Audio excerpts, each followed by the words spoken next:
గ్రామీణ ప్రాంతాల్లో మహిళల ఆర్థిక శక్తిని పెంచి వారిని స్వయం సమృద్ధి వైపు నడిపించే ఉద్దేశంతో కేంద్ర ప్రభుత్వం డ్వాక్రా గ్రూపులను 1982లో ప్రారంభించింది. ఈ పథకం ద్వారా మహిళలను చిన్న చిన్న సంఘాలుగా ఏర్పరిచి ఆర్థిక సహాయం, శిక్షణ, మార్కెట్ సౌకర్యాలు అందించడం లక్ష్యంగా పెట్టుకున్నారు.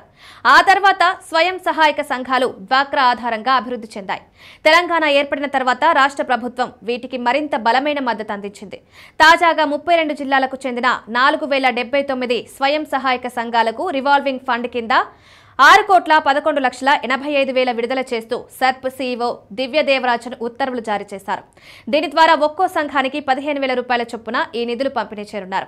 ఈ మొత్తం వినియోగాన్ని పర్యవేక్షించే బాధ్యతను జిల్లా గ్రామీణాభివృద్ధి అధికారులకు అప్పగించారు. దసరా పండుగ కంటే ముందే ఈ నిధులు విడుదల కావడంతో డ్వాక్రా సంఘాల సభ్యులు సంతోషం వ్యక్తం చేస్తున్నారు. అధికారులు తమకు దసరా కానుకగా ఈ నిధులు విడుదల చేశారని మహిళలు ఆనందం వ్యక్తం చేస్తున్నారు. ఇదిలా ఉండగా మహబూబాబాద్ జిల్లాకు అత్యధికంగా 397 సంఘాలకు నిధులందనుండగా తర్వాత స్థానంలో జోగులాంబ గద్వాల నిలిచింది.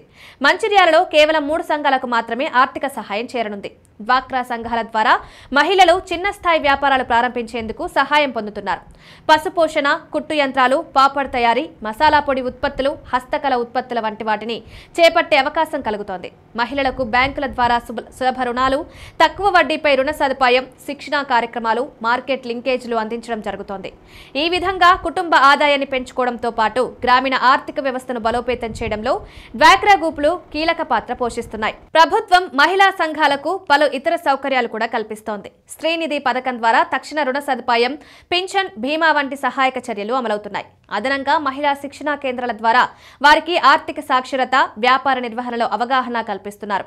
డ్వాక్రా, ఎస్ఎస్జీల బలంతో తెలంగాణ మహిళలు ఇప్పుడు రాష్ట్ర ఆర్థిక వృద్ధిలో భాగస్వాములవుతున్నారు. స్వయం ఉపాధి అవకాశాలతో పాటు సామాజిక గౌరవం, కుటుంబ స్థాయిలో నిర్ణయాధికారాన్ని కూడా పొందుతున్నారు.